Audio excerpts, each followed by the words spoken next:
안녕하세요. 성재쌤입니다. 성적이 오르는 토익 RC 파트 5 문제풀이입니다. 그런데 이 강의는요, 단순한 문제풀이가 아니에요. 우리 학생들이 시험장에서 토익 파트 5 RC 문제를 어떻게 효과적으로 풀 수 있는지 노하우에 대해서 말씀을 또 드리는 거예요. 물론 강의 안에는 학습하는 방법도 소개가 되고 있고요. 이제 자연스럽게 우리 학생들이 실력을 향상시킬 수 있는 좋은 자료니까 꼼꼼하게 잘 챙겨 들었으면 좋겠습니다. 다들 준비되셨죠?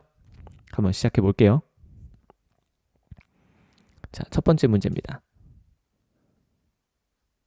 혹시라도 문제를 내가 먼저 풀어보고 설명 듣겠다라는 분들은 이 화면에서 멈춤해 놓고 문제 풀어보세요. 그 다음에 제 해설 들으시면 돼요. 보기는 뭐 다 다른 품사로 구성이 되어 있어요. 그리고 뭐 당연히 문장에는 빈칸이 존재하고요. 가장 근접해 있는 힌트가 뭐죠? range라는 동사죠. 자, 우리가 문장 볼 때 주어 동사 파악은 기본이라고 말씀드렸어요. 문장에 포함된 동사는 range입니다. 사실 range는 동사하고 명사할 때 형태가 똑같죠. 그래서 it's가 굉장히 좋아해요. 그래서 시험에도 자주 나오는 편입니다. 그러면 주어는 뭐예요? 주어는 저 앞에 있는 the prices가 주어겠네요. 그래서 가장 기본 골격을 좀 파악하시는 것이 좋아요.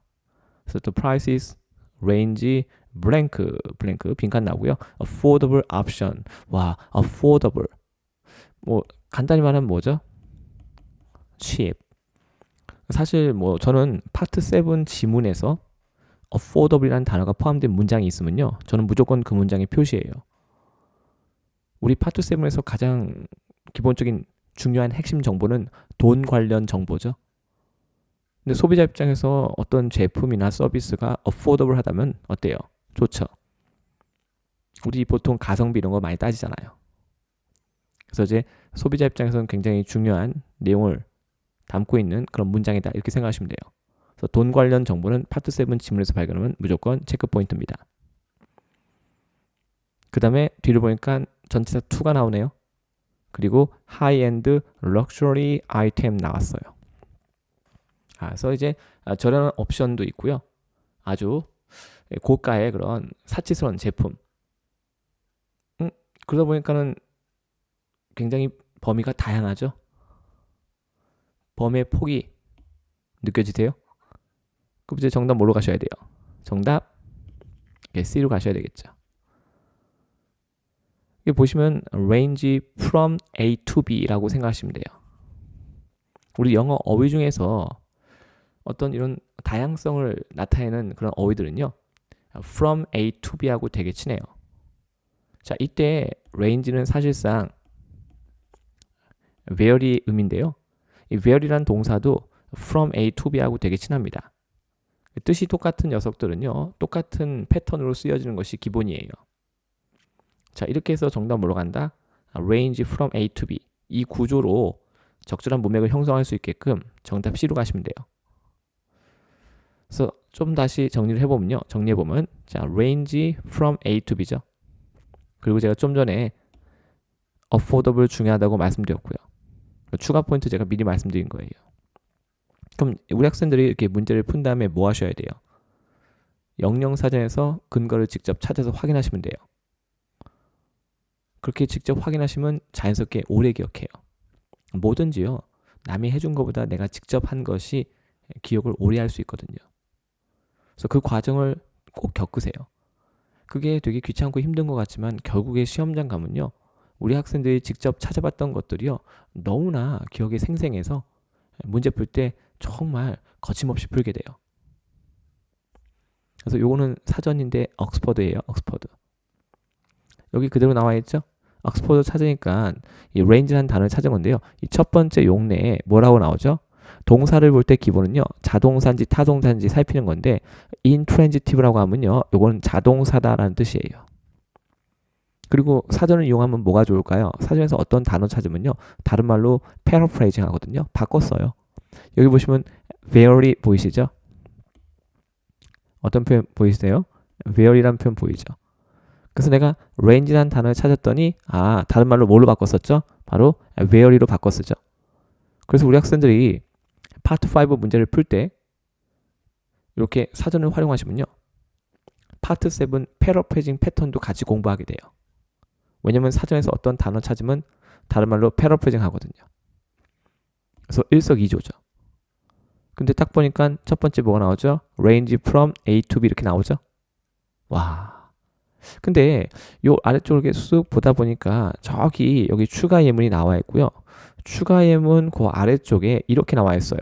Prices range from about $10 to $500 이렇게 나오죠. 참고로 이때 about은 대략 approximate의 뜻이에요. 그래서 $10에서 $500까지 어떻다? 가격대가 다양합니다. 사실상 우리가 좀 전에 풀었던 문제하고 똑같죠.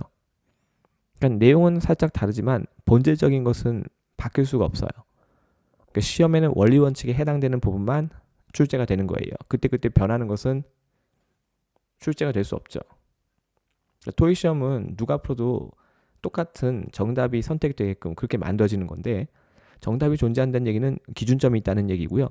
그 모든 기준점은 영어의 어법, 그 어법은 사전에 다 명시가 되어 있는 거예요. 근데 우리 학생들이 보통 이렇게 사전을 찾아서 뭐 옮겨 적거나 암기하려고 하는 분이 있는데요. 절대 그렇게 하지 마시고요. 그냥 읽고 이해하고 넘어가시면 돼요. 선생님, 그러면 제가 다 까먹지 않을까요? 아니에요. 여러분들 잠재의식 속에 계속 쌓이게 돼요. 우리가 뭘 조심하면 되냐면 이 찾아보는 것을 귀찮아하면 안 되는 거예요. 반드시 찾아보셔야 돼요. 그래서 찾아서 읽고 이해하고 넘어간다. 제 경우는 제 휴대폰 바탕화면에 이 영영사전 웹페이지 바로가기 아이콘이 만들어져 있어요. 그리고 제가 쓰는 노트북 거기에도요. 즐겨찾기로 다 설정이 되어 있어요. 온라인상에서 누구나 무료로 이용할 수 있기 때문에 너무 좋은 자료죠. 그래서 우리 학생들이 사전을 이용해서 공부하시면요. 내가 뭐 학원 같은 곳을 가지 못하는 상황에 있어도 얼마든지 혼자서 공부할 수 있게 돼요. 그래서 저랑 같이 이렇게 공부하시면서 사전 이용하는 것도 자연스럽게 습득하시면 되는 거예요. 다음 문제예요. 한번 풀어보세요. 보기가 다 다른 명사로 구성되어 있네요. 사실 우리 영어 명사 같은 경우는 이 가산 불가산이 되게 괴로운 거죠. 그리고 또 각각의 명사는 결합하는 전치사가 또 달라요. 그래서 이제 그런 것들도 같이 봐두셔야 되고요. 좀 전에 우리가 앞서 봤던 뭐 동사를 볼 땐 제가 자동사, 타동사 요거 구분하는 거 중요하다고 말씀드렸죠. 근데 이제 영어 명사를 학습할 때는 가산, 불가산 굉장히 중요한 포인트죠. 근데 우리가 어떤 명사가 가산이고 어떤 게 불가산인지 시험 보기 3일 전부터 할 수 있나요? 그럴 수는 없죠. 자, 그래서 평상시에 명사를 학습할 때 사전에서 그 명사를 검색해서 그것이 가산인지 불가산인지 확인하는 습관이 굉장히 중요한 거예요. 처음에는 이게 굉장히 귀찮아요. 근데 하다 보면 자연스럽게 됩니다. 정말 그래요. 그러니까 이제 습관을 만드는 게 되게 중요하죠. 원어민들이 이거 뭐 암기해가지고 영어를 잘하는 건 아니거든요. 그러니까 늘 눈만 뜨면 영어를 쓰니까 생활 속에서. 그래서 우리가 영어를 공부라고 생각하면 안 되고요. 그냥 내가 영어를 내 삶의 일부처럼 정말 우리 모국어처럼 내가 쓰겠다라고 생각을 좀 하고 계속해서 영어를 접하시는 게 좋아요. 팝송도 듣고요. 그렇죠. 가요 말고 팝송이요. 네. 영영사전도 보시고. 그리고 동네 뭐 주민센터 도서관 가시면요. 영어 책들 수준별로 다 있는데 그런 것도 빌려서 보시면 돼요. 토익 공부하다가 너무 지루하고 힘들다, 지겹다. 그러면 가방에서 영어 소설책 읽기 쉬운 거 그런 거 꺼내 보시면 좋아요. 그래서 생활 속에서 우리가 영어를 계속 접하는 거죠. 습관적으로. 그래서 이 문제는 어떨까요? 자, 이 문제 보니까 이제 주어 동사 나오고요. 그 다음에 빈칸. 당연히 목적어 자리겠죠. 전부 다 명사니까. 이때 value는 타동사예요. 근데 이제 빈칸 뒤에 뭐가 있죠? 전치사 on이 있네요. 힌트죠. 우리 영어 명사마다 결합하는 전치사가 제각기 다 다르거든요. 그럼 이제 정답 뭘로 가셔야 돼요? 사실 여기는 on하고 결합한 명사가 2개가 있었거든요. 네, 2개가 있었어요. 근데 그 가운데 뭐가 답이죠? 그 가운데 정답은 바로 피드백이 답이었죠. 이유는 뭘까요? 둘 다 on하고 결합할 수 있는데 사실 피드백은요 토익 시험에 출제되는 대표적인 불가산 명사죠. 셀 수 없어요. 그렇기 때문에 단복수 표시가 불가능하죠. 왜냐면 말 그대로 불가산, uncountable. 네, 불가산 명사니까. 하지만 statement는요. 전치사 on과 결합할 수 있지만 그때 statement는 가산 명사. 가산 명사는 문장에 들어가면 반드시 단복수 표시를 해야 돼요. 근데 지금 빈칸 앞에 여기 관사도 없고요. 관사 없죠? 그 다음에 statement 뒤에 s 같은 것도 안 붙어 있어요. 자, 그렇기 때문에 C는 안 되는 거예요. 근데 그냥 한국말로 해석해보면 왠지 C도 답이 될 것 같은 그런 느낌이 들거든요. 근데 어디까지나 뭐예요? 영어의 어법과는 관계없는 그냥 한국말 해석이 주는 느낌일 뿐이죠. 거기에 의지해서 우리가 잘못 선택을 하는 경우가 많거든요. 그래서 그런 거 좀 조심하셔야 돼요. 자, 그래서 정답 뭘로? 정답 B로 가셔야 되죠. A하고 D는 퀄러티하고 컨덕트는 전치사 on과 결합해서 쓰지 않아요. 자, 여기 제가 조금 정리를 한번 해봤어요. 그래서 quality of 있고요. 그 다음에 conduct by, of, toward 이렇게 나오죠. 사실 conduct도 명사하고 동사할 때 형태가 똑같습니다. 그리고 feedback은 어때요? feedback은 on 아니면 about 아니면 from이고요. 기본적으로 불가산, 즉 셀 수 없다 이런 얘기죠. 그래서 단복수 표시가 안 돼 있었기 때문에 정답은 B로 가셔야 되는 거예요. statement도 on, about 결합 가능하지만 얘는 가산 명사. 반드시 무슨 표시? 문장에 들어갔을 때 단복수 표시를 해야 된다. 근데 그것이 안 돼 있었기 때문에 탈락인 거죠. 그러니까 이것도 우리가 사전 통해서 확인할 수 있어요. 그러니까 항상 문제 풀고 채점한 다음에 무작정 해설지를 보는 것이 아니라 사전에서 그 정답의 근거를 찾아서 확인하는 습관이 굉장히 중요한 거예요. 그래야지 여러분들이 자신감을 가질 수 있고 시험장 가서 거침없이 문제를 풀게 되죠. 자, 그 다음에 제가 이거 사전 보여드릴 텐데 그 전에 여기 as는 부사절 접속사죠. 보통 인과 관계 나타내죠. 자, ETS가 시험장에서 여기다가 빈칸 줘도 부사절 접속사 as를 선택할 수 있어야 돼요. 토익 시험에 출제되는 인과 관계 가장 흔하게 나오는 것은 3대장이 누구죠? because, since, as 이렇게 됩니다. 자, 그 상태에서 help 동사 보이시죠? help 목적어 동사 원형. 사실 여기다가 투부정사의 to를 써도 되고요. 지금처럼 생략하고 안 써도 돼요. 근데 우리가 원어민이라면 어떨까요? 생략해도 어차피 똑같은 내용을 전달할 수 있으니까 생략하고 쓰는 게 더 편하니까 그렇게 하겠죠? 일종의 언어의 경제성. 같은 내용을 전달할 때 어떻게 쓴다? 좀 더 간단하게. 그래서 help 목적어 동사 원형. 이런 것도 놓치지 말고 좀 기억했으면 하는 것이 제 바람이죠. 자, 동시에 meet 다음에 뭐가 나오죠? needs가 나오죠. 네. 그래서 이제 어떤 필요성 같은 것을 충족하다라고 할 때 우리가 동사 meet를 쓰죠. 자, 이때 meet는 만나다가 아니죠. 그래서 이제 meet하고 need라는 이 명사가 또 이렇게 짝꿍이에요. 우리가 이렇게 짝이 되는 표현을 뭐라고 하죠? collocation. 그러니까 단순히 빈칸만 채우고 넘어가면 안 되는 거고요. 채점 끝나고 리뷰하실 때는 완벽하게 모든 출제 포인트를 다 내가 하나하나 이렇게 짚어보면서 되새김질하면서 넘어가시는 게 좋아요. 사전에서 우리가 롱맨인데요. 제가 피드백을 찾은 거예요. 피드백. 사전에서 명사 찾으면요. 그 모든 사전은요. 반드시 이것이 가산인지 불가산인지 표기합니다. 여기 uncountable이라고 나와 있죠. 불가산. 그러니까 이제 단복수 표시 할 수가 없어요. 지금 첫 번째 예문 보셔도요. 여기 단복수 표시가 안 돼 있죠. 왜냐하면 불가산이니까. 그리고 전치사 뭐랑 결합한다? 전치사 on과 결합한다. 사실 이건 제가 이거 굵게 만든 거 아니죠? 롱맨을 찾았더니 거기 굵은 글씨로 이렇게 표시가 되어 있단 말이에요. 왜냐하면 그것이 원리 원칙이니까. 그러니까 실제 예문에도 뭐가 나오죠? 피드백 on 보이시죠? 그렇게 해요. 그래서 이제 우리가 이런 영어의 쓰임새를 공부를 해야 되는 거예요. 왜냐하면 이런 원리 원칙, 영어의 쓰임새 원리 원칙에 해당되는 것이 시험에 나오기 때문에. 그러니까 사실 피드백이 한국말은 뭐냐? 이런 거는 ETS 출제자 입장에서는 전혀 관심이 없는 부분이죠. 토익은 영어 능력 평가 시험이니까. 그럼 선생님, 스테이트먼트도 한번 찾아봐요. 네, 스테이트먼트 찾았어요. 똑같은 롱맨이에요. 근데 이제 봐요. 가산명사 보이시죠? 가산명사. 스테이트먼트도 뭐랑 결합해요? on하고 about과 결합할 수 있죠? 보시면 여기 스테이트먼트 on이라고 나오죠. 자, 하지만 분명한 건 뭐예요? 가산명사이기 때문에 무슨 표시한다? 앞에 관사가 있거나 아니면 이렇게 복수 형태 표시를 해야 되는 거예요. 보이시죠? 왜냐면 가산명사니까. 자, 그래서 on과 결합해서 쓰여지는 스테이트먼트. 얘는 뭐다? 가산명사. 가산명사는 문장에서 반드시 무슨 표시한다? 단복수 표시를 해야 된다. 하지만 좀 전에 우리가 봤던 문제에서는 단복수 표시가 안 돼 있었기 때문에 스테이트먼트는 답이 될 수 없다는 거죠. 그죠? 자, 이렇게 우리가 이해하는 거지. 뭐 한국말로 해석하니까 이상해요.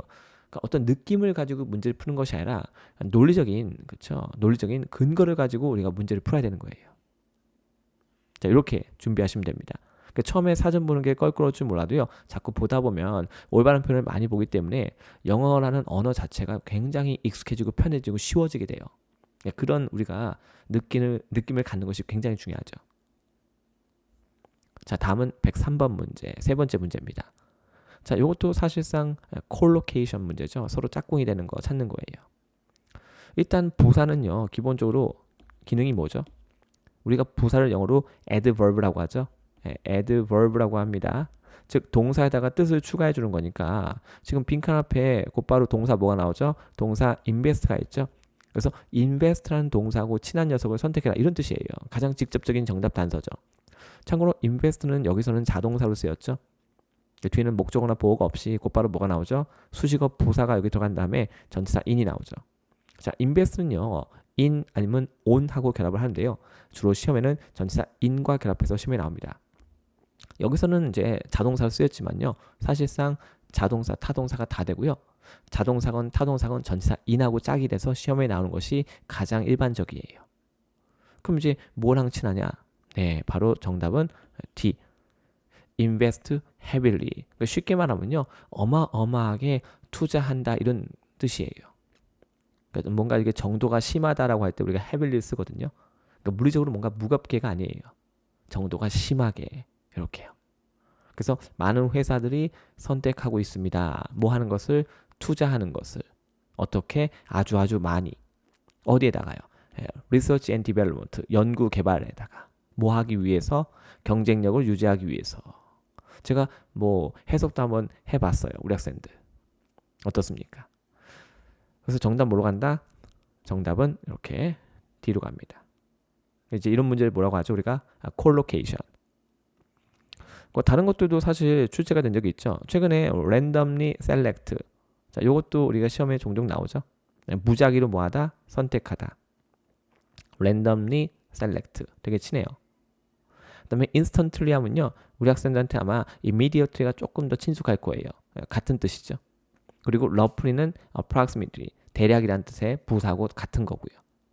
그래서 이제 시험에는 다 나오긴 하지만 아무래도 immediately하고 approximately가 더 많이 나오죠.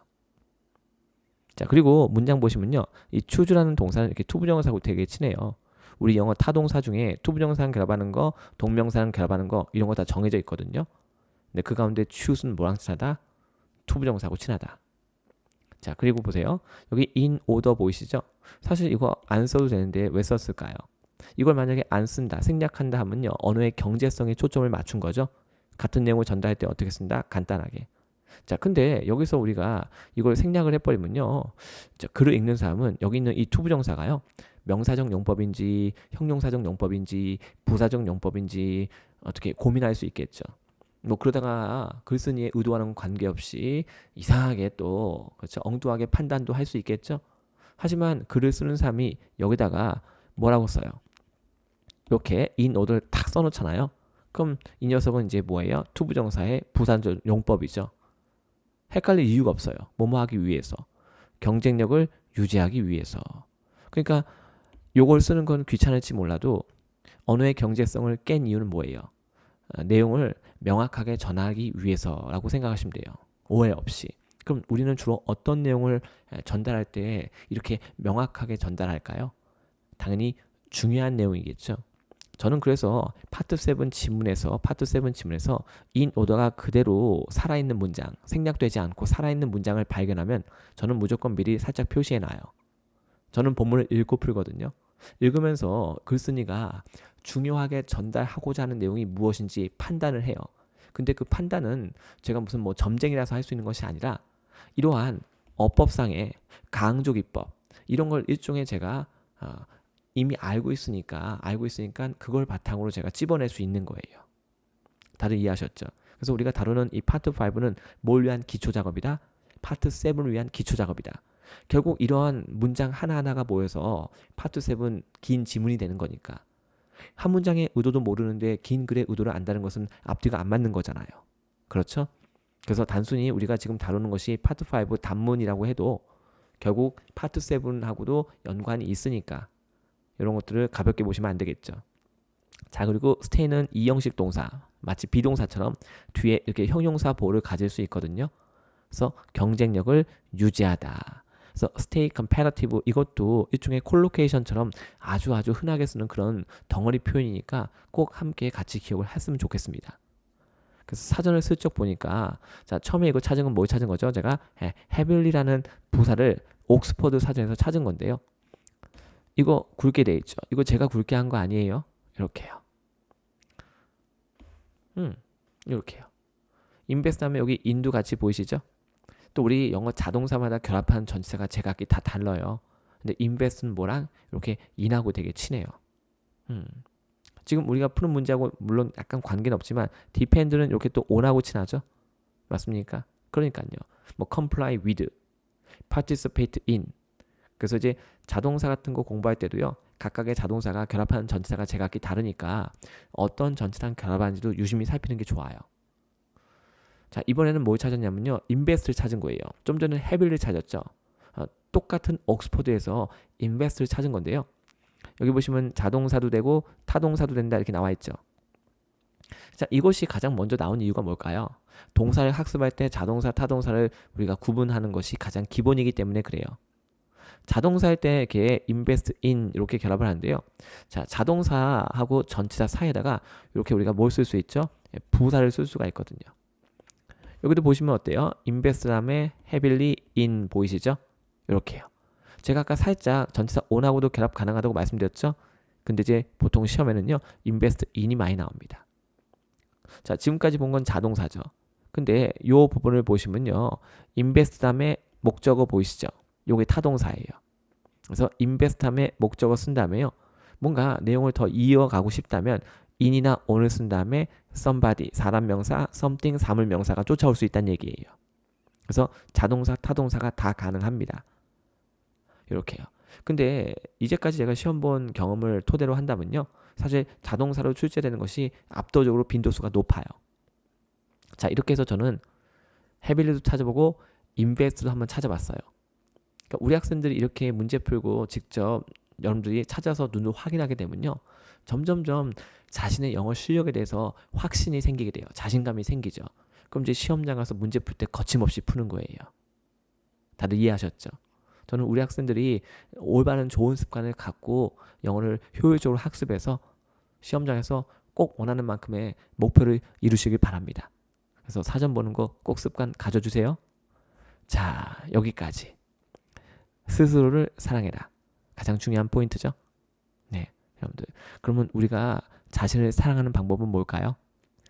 좋은 것만 보고, 그렇죠? 좋은 것만 드시고요. 좋은 말 하시고요. 좋은 것만 들으시고요. 저는 그랬으면 좋겠어요. 공부할 때도 좋은 자료를 이용해서 공부하는 것이 바로 스스로를 사랑하는 방법입니다. 우리 학생들이 꼭 그렇게 하셨으면 좋겠습니다. 자, 여기까지 성재쌤이었습니다. 다들 행복하세요. 감사합니다.